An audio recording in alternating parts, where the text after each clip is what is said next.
forma descontraída, vamos levar para você o conhecimento para suprir a necessidade que existe entre a sociedade e os profissionais da engenharia, da agronomia e da geociência. E aí, quer construir? Fala, meus nobres, Luiz Diego gravando mais um podcast aí, quer construir? Hoje com minha amiga Ianca Maali, nome complicado, mas consegui falar. Ianca, satisfação tê-la aqui, muitíssimo obrigado. Peço só um minutinho para você e pedir para você, meu amigo, minha amiga, ainda não se inscreveu, não acredito no negócio desse, já estamos na segunda temporada do nosso podcast. Se inscreve aí, não esquece de Triple C, curte, comente e compartilha. E esse pixinho aqui que aparece, não é por acaso não, você pega o QR Codezinho do seu banco e dá essa moral pra gente. Ianca, satisfação tê-la aqui no nosso podcast. Vamos falar exclusivamente sobre investimento. É isso aí, meu amigo. Não é só de engenharia que se vive o homem, né? Você tem que se viver de investimento. E nada melhor do que conversar com um especialista. Ianca, satisfação. Se apresente para quem não te conhece. Obrigada, queria agradecer primeiramente o convite. Meu nome é Ianca Maali, né? Eu sou assessora de investimentos na Vert Investimentos, contratada do BTG Pactual. Sou especialista em investimentos, né? E já tive um track record aí bacana dentro da Vert, estou quase há 5 anos lá. E sou engenheira também, civil, né, de formação, mas no meio do caminho acabei migrando para a parte de investimentos. E aí estou eu aqui. Pois é, então você deixou de querer ser pobre e quis ser rica, né? Você falou, não, acordou assim, eu vou querer ser rica. Como é que partiu essa ideia de você sair da parte da engenharia e você ir para a parte da assessoria de investimento? Na verdade, assim, um belo dia, né, eu estava estudando em casa, eu abri o YouTube e eu vi um vídeo de Natália Arcuri, né, que é uma influenciadora de investimentos também, uma das primeiras, inclusive. E aí eu comecei, minha mente explodiu, assim, eu disse, caraca, como é que eu não conhecia isso? E aí eu fiquei o dia inteiro assistindo um vídeo atrás do outro, em sequência, assim, literalmente até umas 8 da noite. E aí eu fui, sabe quando você conhece alguma coisa que você nunca soube antes e somente abre um triplex, assim, sabe? Foi tipo isso. E aí, a partir disso, eu comecei a estudar, e tinha um amigo também que a gente era bem parceiro, Corsino, e a gente estudava e ficava os dois entrando nesse mundo, que até então nós não conhecíamos. Aí a gente começou a fazer um projeto de extensão no IFES, né? Que o objetivo era trazer educação financeira para a comunidade do IFES. E isso foi um pouquinho antes da pandemia. Quando a gente ia começar ali, era mais ou menos, né, no período que se iniciou a pandemia. Então, a gente começou a fazer esse processo do projeto todo de forma online, né? Fizemos lives, trazendo conhecimento, fizemos vídeos para o YouTube. Então, a intenção era trazer mesmo esse conhecimento para a galera do IFES. A ideia era fazer uma palestra também, né, fisicamente, mas por conta da pandemia acabou não conseguindo. Mas aí eu fui entrando nesse meio e eu percebi que a parte de investimento era muito mais escalável, que eu podia crescer muito mais, porque dentro da engenharia, a gente sabe, né, que aqui em Sergipe, ou eu preciso ter um peixe grande para conseguir um bom emprego com um bom salário, ou eu preciso construir, né, com dinheiro próprio, porque construir com dinheiro do cliente também é complicado, né? Ou eu tinha que trabalhar para ganhar 2 salários, 3 salários mínimos. Então, assim, eu quero ganhar 20 mil e eu não quero ganhar 20 mil daqui a 20 anos, né? Então, eu fui e migrei aí para a parte de investimentos. Então, durante o curso, eu já estava na Vert, né? E já continuei após a formação também. E a engenharia, ela trouxe alguma bagagem que tenha facilitado essa visão da parte de investimento para você? Com certeza, com certeza. A parte do mercado financeiro tem muito mais engenheiros civis do que qualquer outra coisa, assim. Civis não, mas engenheiros no geral, mais do que economistas, inclusive. Acho que dentro da engenharia a gente aprende a resolver problemas, né? Não são fáceis as matérias, né? A gente sabe de passar as matérias, contas quilométricas de fazer. Então, a gente sabe que se a gente errar uma coisinha ali, a gente fica ali mais um semestre. Então, a gente tenta o tempo todo aprender a se virar, né? Esse é o objetivo da engenharia, para que quando a gente for para uma obra, uma construção, um problema grande que a gente sabe que vai dar problema, né? Lei de Murphy, a gente aprende a se virar. Então, dentro do mercado financeiro é muito mais fácil até. Eu imaginei. Assim, eu tentei, né, alguns anos atrás, mas quando aquele negócio de trend e tal, não sei o quê. Tá vendo? Nem porque eu sou bom de inglês, né?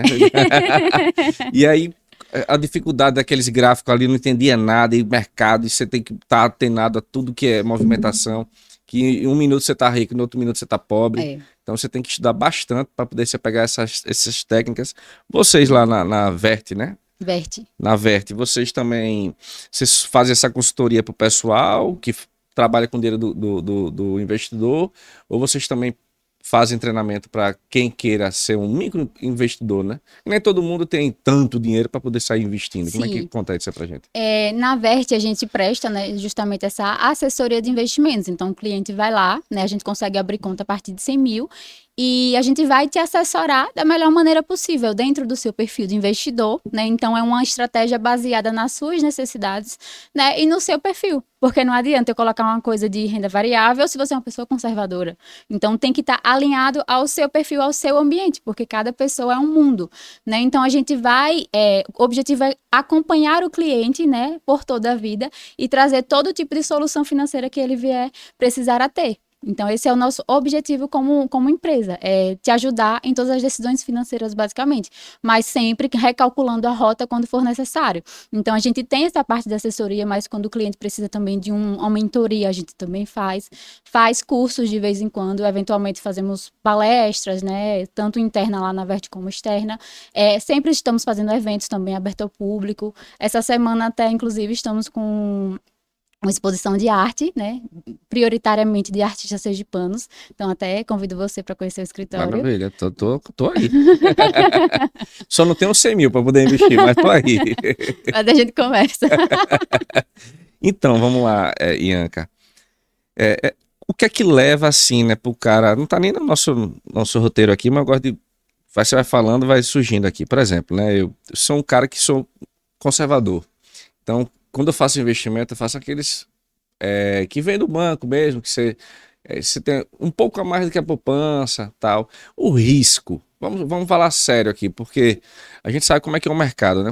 As guerras que estão acontecendo fora do país, esse mercado nosso aqui que toda hora está oscilando.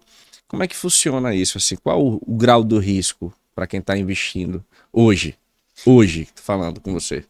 Veja, quando você vai começar a investir, um dos requisitos básicos ao abrir uma conta é preencher o perfil do investidor, que é um questionário preenchido pela própria pessoa, né? Com base nas perguntas nas respostas que ela acha que deveria ser. Então, esse perfil ele vai definir, né, justamente o seu perfil de risco. Então, se você é conservador, moderado ou arrojado.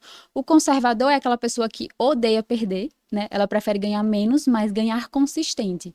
O moderado é aquela pessoa que já aceita tomar um pouquinho de risco para que ele possa vir a ter uma rentabilidade um pouco maior na carteira. Tudo bem se eu perder um pouquinho, sabe? Eu me arriscar a perder. O arrojado é aquela pessoa que gosta de risco, né? E gosta de tomar volatilidade mesmo para que busque uma maior rentabilidade, certo? Então, quando a gente monta, né, uma carteira de investimentos para o cliente, a gente sempre baseia, né, a estratégia com o perfil do investidor. Então, se você é uma pessoa conservadora, né, a sua carteira será extremamente conservadora. Então, você está investindo no Risco Brasil, né, que são os títulos públicos. Então, ela é tão conservadora quanto a Caixa, né, que é onde a maioria do dinheiro das pessoas está investido. Então, hoje, dentro de uma renda fixa super conservadora, você tem um rendimento mensal de 1,2, sem tomar risco nenhum.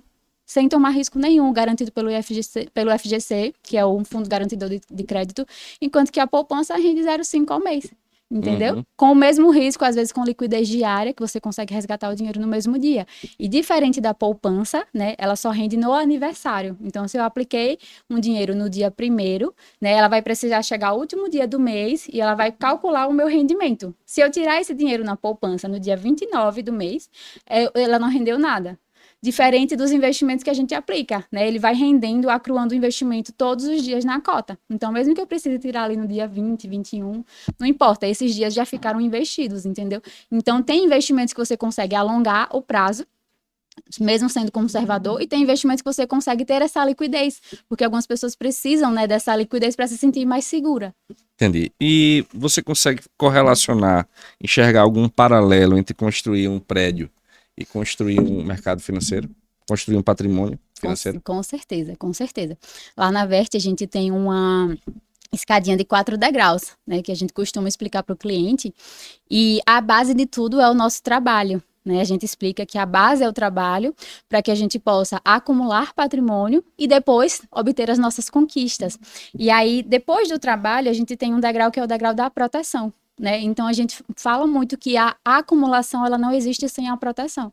E aí, quando a gente faz essa paralela, né, com a engenharia, é justamente que a engenharia, né, uma construção de um prédio precisa ter uma boa estrutura, né, de fundação. Então, a gente sabe que se o solo não estiver bem feito, bem tratado, se eu tiver um solo mole ali em uma fundação, a fundação pode até ser boa, mas se o solo não for ruim, o negócio vai cair, né? Vai ter problema, vai ter decalque. Então, assim é também nos investimentos, porque a gente precisa de ter uma boa base. Se acontece alguma coisa no meio do caminho, e acontece o tempo todo, né? Porque a vida ela não segue uma linha perfeita, né? Como a gente gostaria, o tempo todo existem coisas que a gente vai subindo e desce, vai subindo e desce, né? Então são situações que a vida traz, né? Que a gente precisa recalcular a rota e entender. Só que para isso existe também a proteção dentro dos investimentos que a gente faz. Justamente por quê? Porque eu sei que a vida, enfim, ela traz essas situações mesmo e que se eu não proteger eu posso acabar desabando ali como um prédio de construção. E como é que você faz? Você pega cliente que tipo eu, né? Que tem medo de investir, né? E como é que você convence esse tipo de cliente para poder começar a fazer um investimento? Veja, não é convencer. Eu acho que o nosso trabalho ele é muito mais de relacionamento. Porque do mesmo jeito como você aplica os seus CDBs ali, o LCAs, né, que é o mais comum, na Caixa ou em algum banco mais comercial, os mesmos produtos existem dentro do BTG, né? O BTG ele é apenas uma plataforma que tem diversos bancos, só que eu tenho investimentos, eu tenho acesso a investimentos de todos os lugares e não apenas o de um banco, entende? Então eu tenho como procurar qual que é a melhor taxa dentro do seu perfil, dentro do tempo que você precisa e não direcionar apenas para o meu banco que vai me pagar melhor, certo? Então assim, o trabalho de convencimento é mais de criar uma relação de amizade mesmo e de segurança, de fortalecimento entre as duas pessoas, entendeu? Então a gente vai mostrar como funciona o trabalho, vai apresentar uma carteira de investimentos e a pessoa às vezes quer começar, mas quer começar com menos, ela tem mais dinheiro, mas ela começa ali com pouco, né? E à medida que ela vai se sentindo segura, ela vai aumentando os aportes dela. E aí vai transferindo o dinheiro do bancão, que a gente chama, né? Mais para ali para a corretora de investimentos. Você deu um número aí de 100 mil, mas a pessoa pode colocar menos, né? Qual seria o mínimo do mínimo? Para poder a pessoa assim, não quero começar para poder sentir o mercado. Por mais que eu vou render quase nada, né? Bem irrisório para o tipo de investimento, mas para poder começar a sentir, para poder começar a aprender como é que funciona o mercado. Qual o valor que você acha assim, não? Pontapé inicial para um cara que está com medo, quer ir sentindo, onde está pisando. Qual seria o ideal? Veja, isso depende muito do perfil da pessoa, né? E de quanto ela consegue guardar por mês. Então, assim, você consegue ter acesso a investimentos hoje a partir de R$ 30, R$ 40. Valores bem baixos mesmo. Uma ação, você consegue comprar uma única ação, né? Você só precisa abrir uma conta numa corretora, ir lá e comprar, né? Só que tudo depende de qual é o seu perfil, né? Como a pessoa ela está estruturada financeiramente, quanto ela guarda por mês. Então, não é um valor fixo assim, a partir de R$ 2.000 você consegue investir. Não, porque se a pessoa só consegue guardar 200, entendeu? E se essa pessoa só conseguir guardar R$ 50? Então, depende muito da pessoa, mas eu acho que o que é importante é que ela comece. O mais importante é que ela comece e que ela precisa entender que eu ganho X, né? E eu gasto Y. E o que eu gasto precisa ser menor do que eu ganho. Por quê? Porque eu preciso ter uma capacidade de poupança mensal, que é justamente o que eu vou guardar. Que é essa a diferença. E o que as pessoas normalmente fazem, né? É que eu ganho X e gasto X. Né? Ou eu ganho X e gasto Z. Gasto a mais. Então, assim, é um movimento muito errado, que o brasileiro, ele naturalmente, né, culturalmente, ele é desorganizado financeiramente, muito porque a gente não teve, né, essa educação financeira nas escolas, culturalmente não é uma coisa que a gente cresceu lá do início, né, desde a infância, é uma coisa que está começando a se aplicar agora. Mas que é importante que ela entenda que eu preciso gastar menos do que eu ganho, eu preciso poupar dinheiro, porque o tempo todo a vida vai pregar peças, né, e que eu sei que eu vou resolver, a gente sempre acaba resolvendo as coisas com dinheiro. E quais são os mitos que você sai quebrando para os clientes, assim, que os caras chegam lá cheio de mito, cheio de conversinha, qual que você fala assim, não é possível não, o cara tá pensando ainda nisso. Rapaz, muita gente chega para falar de day trader. Por exemplo, eu sou médico e aí eu quero investir e quero fazer day trade todo dia. E na época da pandemia, Traduzindo, para quem não sabe o que é day trader, o que seria day trader? é a compra e venda de um ativo no mesmo dia. Então, é como se eu estivesse investindo ali na bolsa, só que existe uma volatilidade muito alta. A volatilidade é o quanto esse ativo pode variar para cima ou para baixo, né? Então, é o quanto eu posso ganhar ou perder. Só que aí eu comprei lá, sei lá, um negócio a R$ 100. Estou esperando bater a 150 para eu poder soltar essa ordem e pegar esse lucro, digamos assim. Uhum. Só que dentro de segundos isso pode variar muito e pode inclusive cair. Principalmente se a gente tiver no momento que o mercado, né, esteja a risco, né, que os políticos estejam ali falando muita coisa. Então, às vezes, a gente tem o Moro Day, que a bolsa ela caiu muito no dia da pandemia, ela cai muito. Então, assim, é muita volatilidade. E aí a gente, às vezes, pega cliente que chega lá falando, eu quero ter uma segunda fonte de renda e vou começar a fazer day trade todos os dias. Só que, cara, foque no seu trabalho. Trabalhe, né? Porque a riqueza, ela vem do trabalho. Ela não vai vir dessas coisas. E aí as pessoas acham também que os investimentos, né, vão te deixar rica, vão te deixar rico. Mas não é assim. O investimento, ele é um catalisador. Ele vai acelerar o crescimento desse patrimônio. Mas o que vai te deixar rico é o seu trabalho, não é os investimentos, porque senão a gente vendia tudo, né? Vendia o carro, vendia a casa, aplicava o dinheiro lá e pronto, tava tranquilo. Se tudo fosse fácil, ia todo mundo era rico, né? todo mundo era rico, entendeu? Ia para Bahamas e pronto. E assim, uma coisa também que acontece muito, inclusive já teve aqui algumas vezes, que são golpes, né? Pessoas que oferecem rentabilidade aí muito boa, sem fazer muito esforço. Então, assim, desconfie, né? Porque a gente fala muito que não existe almoço grátis. Se uma pessoa tá te oferecendo 5% de rentabilidade ao mês, você tem que parar para fazer umas contas assim, né? Se você colocar isso no longo prazo, vai ser maior que o PIB brasileiro. Não faz sentido, entendeu? Hoje, num investimento de renda fixa, você consegue uma rentabilidade de 1% ao mês de forma segura e garantida. Porém, se você quiser uma rentabilidade maior, você pode ter? Pode, né? Mas com um certo nível de risco. Não tem como garantir uma rentabilidade maior do que isso sem risco nenhum, entendeu? E as pessoas, elas, vou lá, aplica. Eu tive cliente que vendeu apartamento para colocar nesse lugar, né, que eu não vou citar aqui, para ganhar 2% ao mês. 2% não é nem tão grande assim, né? E aí a pessoa, às vezes, é ingenuidade mesmo, assim, sabe? Falta de fazer uma pesquisa, de ter algumas conversas, porque acontece muito, infelizmente. É como você falou, né? A falta do conhecimento, né, leva o cara a se empolgar, né? O cara ficar vendendo um ovo de ouro e você acaba comendo um ovo podre, né? Ô, Ianca, aí vamos lá. Eu tenho que esperar um mosquito da verdade me picar para poder saber a hora da hora de investir, ou como é que me desperta assim? Eu falei, a hora de investir é agora. Eu acho que é muito individual, sabe? É de pessoa para pessoa. Eu, por exemplo, sou uma pessoa que sempre fui mais organizada financeiramente. Eu fico nervosa quando não tenho dinheiro guardado. Isso desde a infância. Você é a famosa pirangueira. Aquela que não compra nem uma Coca-Cola para não trocar os R$ 10. Não, hoje em dia não. Mas assim, quando eu era criança, minha mãe me chamava de...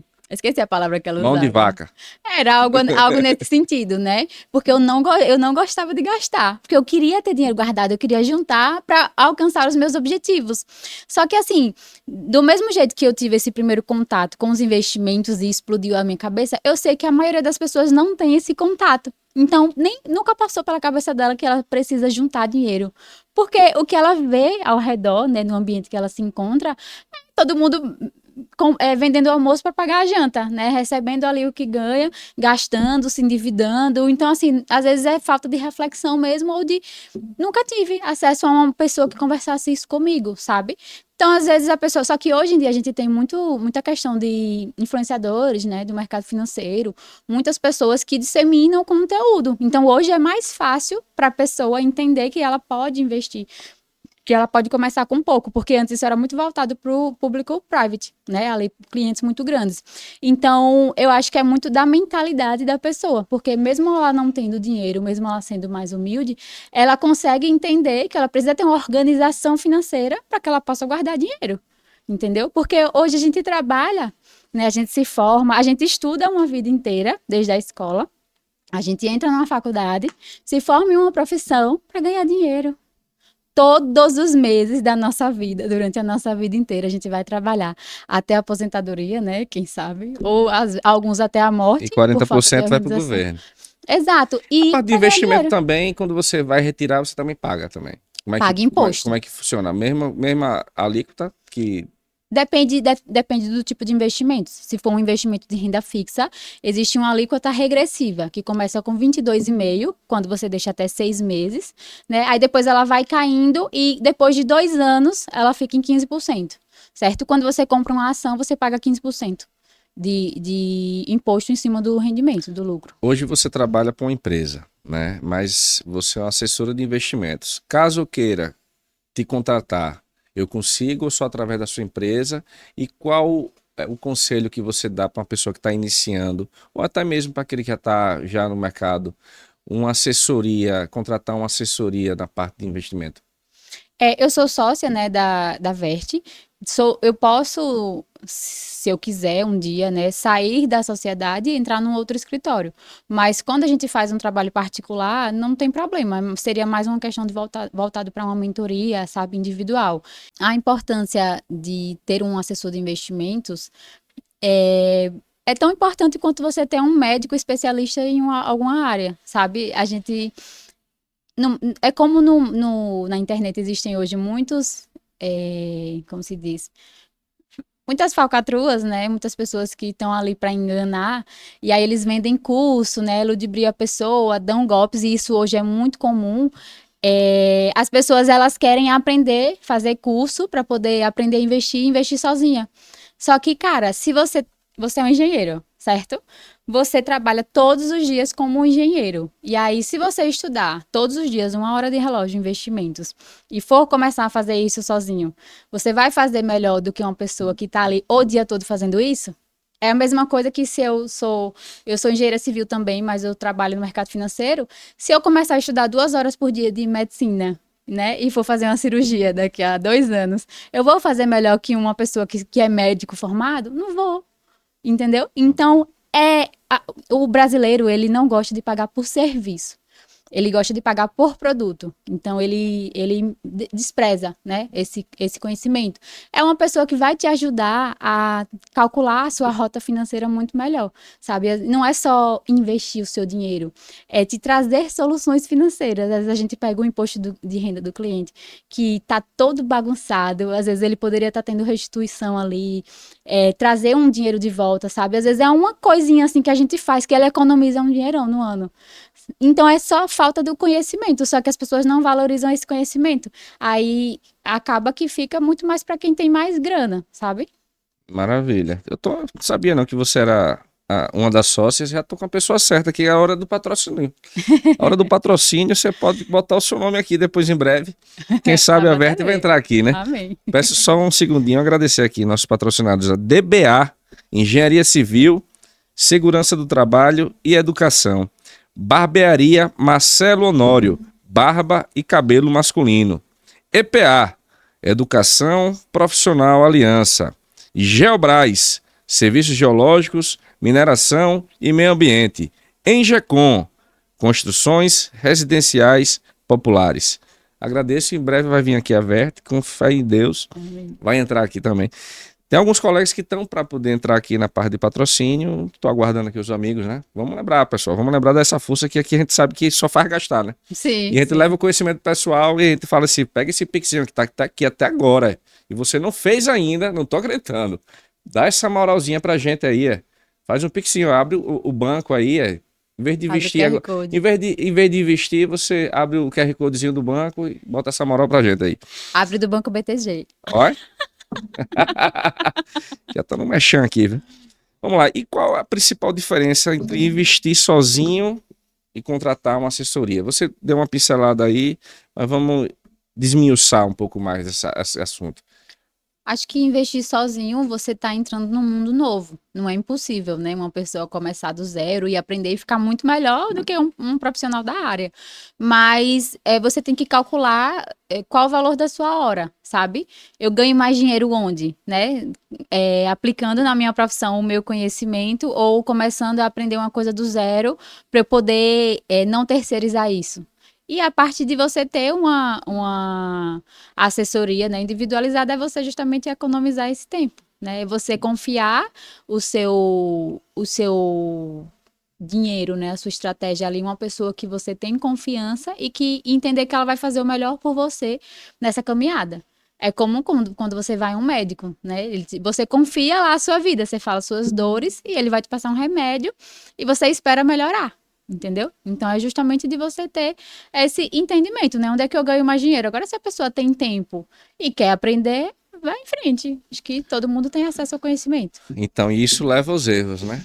E quais são os erros mais comuns, né, para esse pessoal que acha que já é o tio Patinhas e começa a investir sozinho e não procura assessoria? E também até às vezes acontece também com assessoria, porque todo mundo Acontece, é suscetível a erros. acontece. Quais são os mais comuns? Eu acho que os erros mais comuns dessa parte de investimento são as pessoas chegarem, né, já querendo investir em renda variável. Então, na internet é muito difundido o fundo imobiliário. E aí eles chegam, eu quero aplicar os 100 mil todo em fundo imobiliário. Só que aí você tem que entender o grau de risco que você está entrando. É como se eu estivesse entrando com o meu dinheiro todo em renda variável. Só que não, a gente não faz esse tipo de coisa, né? Se esse cliente ele insistir, eu vou dizer, olha, tudo bem, você pode fazer sozinho, abra sua conta e siga seu caminho só.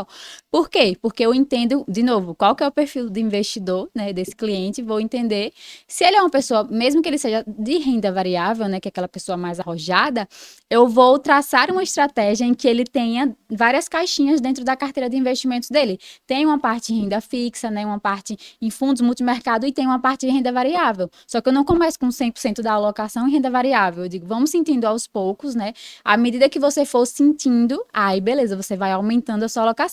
Porque as pessoas, elas são arrojadas para ganhar dinheiro, mas elas não são arrojadas para perder, entendeu? E você tem que entender qual é o nível de risco que você está entrando e que você pode, se a gente tem uma volatilidade ali de 30%, eu posso ganhar 30% em um mês, assim como eu posso perder 30% em um mês. E aí ele vai vir me xingar. Né? Ele vai dizer que eu não presto, que eu sou uma profissional ruim e vai falar mal de mim para todo mundo. Então a gente tem muito essa cautela nesse sentido. E também tem que ser um pouco de psicólogo, né? Porque na hora que acontece para perder, ninguém gosta de perder, né? Principalmente dinheiro. Não E é gosto. quando o cara perde e você vai deixar o dinheiro ali, que você faz um contrato, acredito eu que você faz um contrato com aquele cliente, né? Um investimento, sei lá, 1 ano. Então o cliente tá amarrado com você ali 1 ano. Aí perde 1 mês, perde 2. O cara vai falar, meu Deus do céu, onde foi que eu botei aqui? Amarrei meu jegue, né? A grosso modo falando. E aí vocês têm que ter uma psicologia para poder se explicar. Aí perdeu aqui por causa do mercado, Isso, eu acho que deve ser assim, né? Me corrija se eu estiver errado. Quando a gente monta uma carteira, eu entendo a sua necessidade de liquidez, né? Liquidez é a velocidade que eu transformo o investimento em dinheiro, né? Então, Ianca, eu tô precisando de 10 mil. Aí a gente resgata lá rápido e você já tem acesso a esse dinheiro, né? Isso é liquidez. Então, a gente nunca coloca, né, o dinheiro todo travado do cliente, porque eu sei que daqui a um ano pode mudar muita coisa. Você pode precisar do seu dinheiro, né? Aí eu vou olhar outras coisas da sua vida, né? A sua estabilidade financeira, se você já tem mais dinheiro em outros bancos, se você já tem um patrimônio muito bom formado, entendeu? Mas se é uma pessoa que está começando agora, que tem pouco dinheiro, né? Eu não vou travar esse dinheiro, eu vou deixar mais em liquidez. É um dinheiro que está investido, mas ainda assim eu consigo resgatar dentro de 2 dias, dentro de uma semana, dentro de um mês, entendeu? Porque eu sei que a vida, o tempo todo, ela nos prega peças e você pode precisar desse dinheiro, principalmente quando é para longo prazo, daqui a 5 anos. Não, de 100 mil, vamos botar 10 mil para 2 anos, 10 mil para 3 anos, 10 mil para 4 anos. Você vai diversificando, porque quanto mais você alonga o investimento, você consegue taxas melhores, né, para rentabilizar melhor a sua carteira. Mas é importante que você tenha esse equilíbrio, né, entre uma coisa mais longa e uma coisa mais líquida, justamente para que você, se você precisar do dinheiro, você tenha acesso a ele de forma rápida. Interessante. E agora você vai me responder aqui uma pergunta que eu vou fazer um cortezinho bem especial pra gente, porque essa pergunta vale R$1 milhão. E para quem está assistindo e não se inscreveu, você vai ter que se inscrever depois dessa pergunta aqui, depois da resposta, né? Obviamente. Quais são os 3 primeiros passos que uma pessoa deve ter como precaução e como direcionamento para poder investir e que não caia nas armadilhas para investimento? Os 3 primeiros passos para ela investir sozinha? Para investir sozinha. Estou aqui e vou investir só. Quais são os 3 primeiros passos que ela deve ter? Acho que o primeiro passo, né, é estudar, sabe? Ter o mínimo de conhecimento, buscar informação para que você não caia em golpes, né? O segundo passo é você entender o seu fluxo mensal, é entender quanto eu ganho, quanto eu gasto, né? E o quanto eu posso investir. Porque não é assim, vou investir quando sobra, normalmente é o que as pessoas fazem, né? E nunca sobra. Se você não priorizar, não vai sobrar. E o terceiro passo é você começar a aplicar. De fato, abrir uma conta em uma corretora, né? E ir testando. Aos poucos você vai testando. Mas assim, começar além de tudo, sabe? Eu acho que você seguindo esses 3 passos, você consegue ir aprofundando o conhecimento. Pegando o fio da palavra assim, renda fixa, ela é fixa mesmo? Ou com essas oscilações de juros ela deixa de ser fixa e vira variável? Como é que funciona isso aí? Que é uma pergunta que todo mundo quer saber, né? Veja, a renda fixa, ela é fixa por um período, certo? Só que se você abrir o gráfico, né, der um zoom out, ela tem umas variações ali ao longo do dia, né, que são as compras e vendas, isso dá uma balançadinha.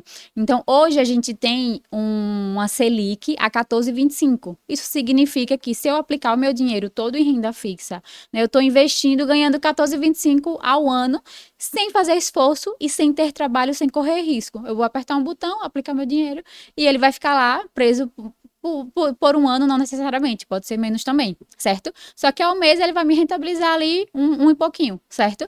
Então, eu consigo manter essa rentabilidade enquanto essa taxa estiver nesse valor.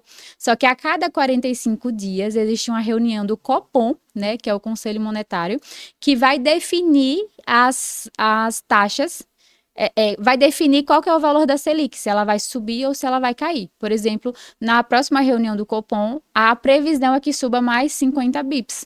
Então, ela vai ali para 14,75, né? Isso significa que a minha rentabilidade ela vai aumentar, né? Dependendo do tipo de investimento que eu esteja. Mas, por exemplo, na pandemia, a gente teve a menor Selic histórica, que foi de 2%. Então, quem tinha, né, investimentos aplicados em renda fixa, aí você tem que entender qual que é o viés, porque a gente tem investimentos pré-fixados, né, que eu contrato uma taxa, por exemplo, 14%, e ela vai ser fixa pelo período que eu contratei, independente do que esteja acontecendo no mercado. E investimentos pós-fixado, que ele vai acompanhar essa oscilação de mercado. Então, é sempre um percentual dessa taxa, né? É 100% do CDI, 110% do CDI, né? Então, se eu tenho 110% de 14, eu tô bacana, né? Tô ganhando uma rentabilidade boa. Se a taxa Selic ela começa a cair e eu tô aplicado nesses investimentos, né? Ela vai render 120%, 110% de 9. Vamos dizer que ela chegou a 9. Então, naturalmente, o meu investimento ele vai descer um pouquinho. Só que isso acontece, né, ao longo do tempo. Não é assim do dia para noite, né? No ano passado, a expectativa era que a gente chegasse a 9 no final do ano, e isso não aconteceu. No meio do caminho, a expectativa era de queda, no meio do caminho, ela começou a subir. E a intenção, né, é que nesse ano ela chegue a 15% e depois ela comece a descer. Mas a pandemia, por exemplo, ela trouxe a menor taxa, né, que a gente já teve historicamente no Brasil, porque o nosso país, ele é rentista, né, um país rentista que a gente chama, ele sempre teve essas taxas altas, né? Isso atrai investimentos estrangeiros, dinheiro estrangeiro, justamente porque a taxa é interessante. Quando essa taxa ela está muito baixa, a gente acaba migrando, né, da renda fixa para a renda variável, porque não faz sentido eu aplicar meu dinheiro, deixar um ano preso para render 2%, entendeu? Então, esse é o papel que o assessor também faz, né, de entender ali qual que é o mercado, qual que é a expectativa do mercado, né, como é que esse investimento vai se comportar não só hoje, né, e sim daqui a um ano, daqui a 2 anos, entendeu? Coisa que às vezes a pessoa investindo sozinha não vai conseguir entender. Você martelou bastante aí na questão do mercado à época da Covid, né? Como é que você vê hoje o brasileiro de hoje para o brasileiro de 5 anos atrás? Se ele melhorou ou piorou na questão da parte de investimentos? Eu acho que melhorou. Eu acho que O mercado ele oscilou muito nesse período, né? Mas de certa forma o conhecimento de investimentos ele foi sendo difundido mais. Mais pessoas tiveram acesso, né? Na pandemia mesmo, todo mundo começou a fazer live, né? Então essa parte de investimentos também cresceu bastante nessa época, porque a gente não tinha o que fazer em casa, né? A gente ficava, enfim, aprendendo novas coisas, né? Conhecimentos. Então, eu acho que quase todo brasileiro, né, deve ter chegado a alguma coisinha de investimentos. Mas eu acho que, no geral, melhorou sim. Vamos lá, como tudo que é bom dura pouco, nosso programa tá quase se esvaindo aqui. Ai, passou muito rápido. Passou rápido demais. Temos 40 minutos mais ou menos aqui a gente conversando, mas se você hoje fosse dar um conselho, Ianca, para quem está querendo investir, começar no mercado financeiro, qual seria o seu conselho?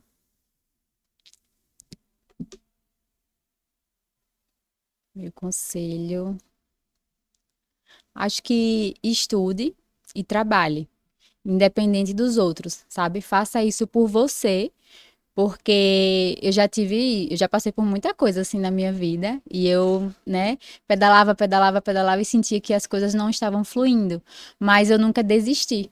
Né? E eu acho que todo empresário, todo autônomo, né, todo mundo que hoje é bilionário, é rico, né, milionário, ele já quebrou alguma vez na vida, né, e ele já teve essa sensação de que, poxa, não vai dar certo, sabe? Mas nunca pare, né, de fazer o que você acredita.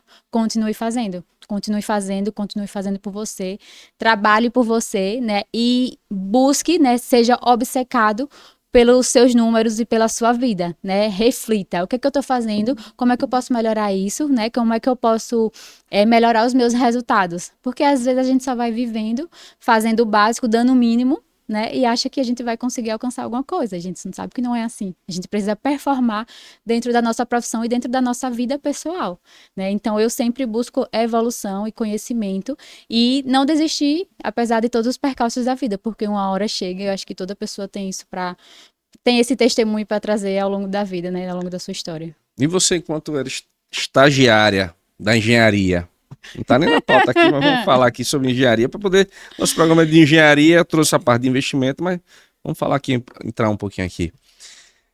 Você chegou a estagiar em que área? Eu sou técnica de edificações também, né? Eu fiz o técnico antes. Quando eu estava no segundo período, eu comecei engenharia civil. E aí eu fiquei fazendo os dois, né? Eu estagiava de manhã, engenharia à tarde e o técnico à noite, que eram os dois no IFES.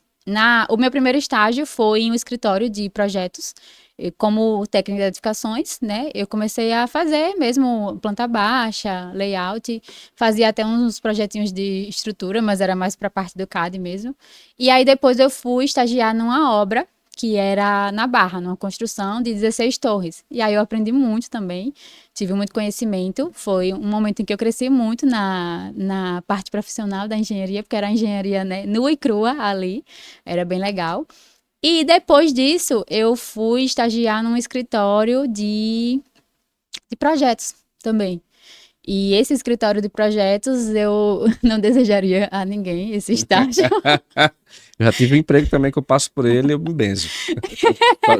Para não deixar você triste, sozinha. Assim, foi uma das... Eu ganhava uma bolsa de R$ 290 na época do estágio, né? Só que ele era próximo ali do IFES. Então, eu conseguia ir andando, mas eram dois sócios, né? Um era muito legal, gente boa, mas o outro, ele era muito...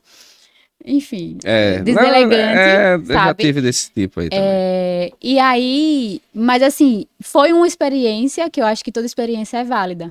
E ele me ensinou muito. E até hoje eu lembro de uma coisa que ele disse assim: aconteceu uma situação, né? E aí eu liguei pra ele e disse: cara, eu não tenho como resolver isso, não consigo, não tinha ferramentas e tal. E ele chegou assim, me colocou na cadeira e disse: olhe, eu contratei você pra me ajudar, para você resolver os meus problemas. Se você não consegue resolver, eu vou ter você aqui para quê? E aí aquilo ali abriu um triplex na minha cabeça também, que eu disse, caraca, sabe? Então eu levei isso pra vida, assim, em relação ao estágio inteiro, né? O que eu levei de mais importante foi essa fala dele, porque isso é pra tudo na vida. Então, se a gente entender como profissional, como a gente deveria ser, é justamente facilitar, né, a vida de quem está acima da gente, né, facilitar das pessoas que a gente trabalha, o que a gente puder fazer, e não fazer o mínimo. É o que eu falo sempre, quem trabalha comigo, né? Todo mundo é substituível. O único que não é substituível é o dono da empresa. Concordo. Né? Até o dono, às vezes, Até no final, às vezes, o leão vem e fecha a empresa e o dono vai junto. Mas o insubstituível, na teoria, é o dono, né? Mas você não tem que ser o insubstituível. Você tem que fazer que o dono sinta que você seja insubstituível. Por mais que você seja substituível. Sim. E aí eu acho que foi mais ou menos o que o cara deve ter querer fazer a mensagem para você, e você acordar para você, né, para a vida, né? Vamos, minha filha, acorde. Você é engenheira é resolvedor de problemas. Resolvedor de problemas. Né? A gente é contratado para resolver problemas. É isso. Né? Se a vida fosse fácil, todo mundo construía, né? Todo mundo fazia, é isso mesmo. E aí você enjoou nessa parte da engenharia e foi para ganhar dinheiro e ficar rica, sabe? É assim, bom. Não é que eu enjoei, mas eu realmente gostei muito mais do mercado financeiro porque eu entendi que ele era muito mais escalável e que eu conseguiria, né, alcançar um dos meus objetivos pessoais ali de renda, né, muito mais rápido do que eu conseguiria na engenharia, né, sentada dentro no ar-condicionado, sem pegar sol, sem quebrar o cabelo no capacete. Me diga uma coisa, e o fato de você ser mulher, você se sentiu menor, se sentiu, sei lá, alguma discriminação dentro de obra? Assim, tô falando na parte da engenharia, tô falando na parte de investimento. Também, se você quiser falar também na parte de investimento também, o mundo é machista, né? E nossa área mesmo é muito machista. Mas muitas amigas que passaram aqui, colegas que passaram por aqui, muitas já falaram que não sofreu isso daí, né? Não, eu, em relação ao meu trabalho, não sofri nesse sentido. No estágio que eu trabalhei em obra, eu trabalhava só com homem, praticamente. E quando eu fui pegando uma atração ali de conhecimento, de maturidade, batia de frente, porque a gente sabe que peão é folgado, se a gente deixar, eles montam. Então, isso acho que foi visto com bons olhos pelo engenheiro da época da obra. E aí a gente vai pegando atração. Mas na parte de ser mulher num ambiente masculino, né, esse estágio que eu comentei, o cara deu em cima de mim no primeiro dia. Então, assim, é uma coisa super desagradável, né? E eu me sentia horrível dentro do ambiente de trabalho justamente por causa dessa situação. E a mulher dele também trabalhava lá. Ficou parecendo até que o cara lhe contratou para isso, né? Então, com essa assim, finalidade, no caso.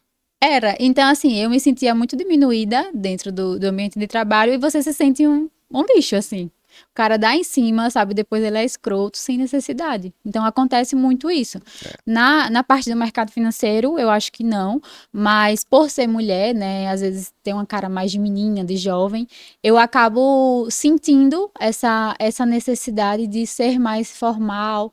Em questão ali de atender mais pessoas mais velhas, sabe? Senhorizinhos, né? Uma pessoa mais velha que nunca investiu, assim, de passar uma confiança maior, justamente por ser nova. Significa que eu não tenha conhecimento necessário, né? Mas que precisa trazer um background maior, digamos assim, para que ele possa confiar. Bom, Ianca, agradeço.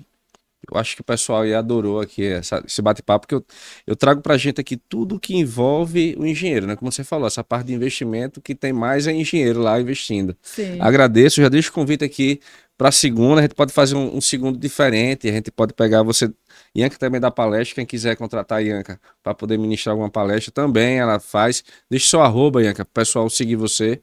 Arroba Ianca Maale, né? IANKA MAALLE. Eu vou escrever aqui porque o nome dela é diferente.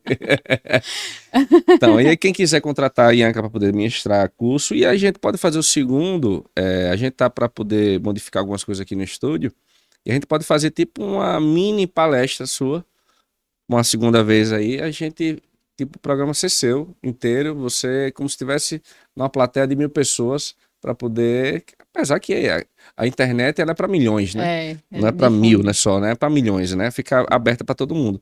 Mas agradeço de coração. Se quiser deixar suas considerações finais, Fique à vontade. Muitíssimo obrigado. Eu agradeço também o convite, foi muito legal participar desse podcast com você, muito rápido também, achei que ia demorar mais. Mas assim, acho que as últimas mensagens que eu gostaria de passar é preste atenção no seu financeiro, né? Como eu falei, todo mundo trabalha para ter uma profissão e ganhar dinheiro no final do mês, é isso que a gente espera, né? Mês a mês a gente espera o que vai entrar para a gente poder pagar nossas contas e seguir para o próximo mês. Então, tudo na vida, ou quase tudo, é resolvido com dinheiro. Então, é importante que eu olhe para isso todos os meses.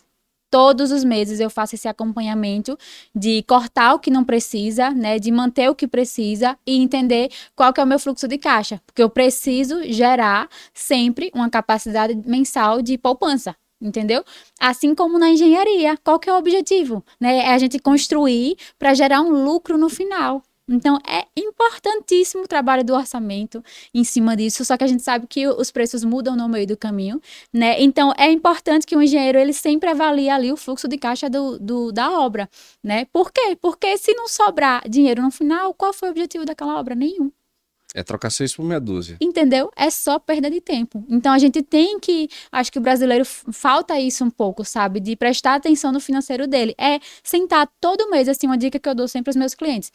Todos os meses, sente, né, você e sua esposa, né, lembre que vocês são um só, vocês têm que compartilhar e falar sobre dinheiro, que muitas pessoas não falam, e entender quanto que a gente gastou esse mês. Vamos aqui, ó, abre uma tacinha de vinho, né, senta os dois na mesa, quanto a gente gastou esse mês, quanto a gente ganhou esse mês, e entender, todos os meses eu tenho que sobrar dinheiro.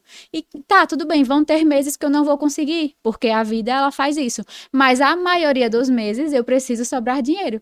Senão, eu vou ser sempre uma pessoa pobre, né? Eu ganho 100 e gasto 100. O que que adianta se eu passar um mês sem trabalhar? E Lascou aí? tudo. Né? Lascou tudo, entendeu? Então, assim também é em qualquer profissão, né? A gente sempre tem que olhar para o financeiro para ver se aquilo tá dando certo, se eu tô gastando tempo com uma coisa que vale a pena financeiramente e em casa também, né? Porque eu quero trazer uma vida melhor para minha família, para os meus filhos, e eu preciso, né, de ter esse fluxo mensal para poder construir patrimônio ao longo da vida. E às vezes, mesmo com pouco, né, você fazendo isso mensalmente, no longo prazo, isso faz uma diferença absurda. Os juros compostos, eles vão agindo e é incrível. Ô, Ianca, muito obrigado. Já deixo o convite, né, para segunda. Já virei. E amigo, minha amiga, não se inscreveu, tá de sacanagem. Eu fico falando aqui, falando é enjoado. Eu falo isso aí porque eu sempre fiquei pescando no YouTube, ficava assistindo e não dava nem a curtidazinha no cara. Pô, dá essa moral pra gente. E não esquece de C. Curte, comenta e compartilha. E aí, quer construir?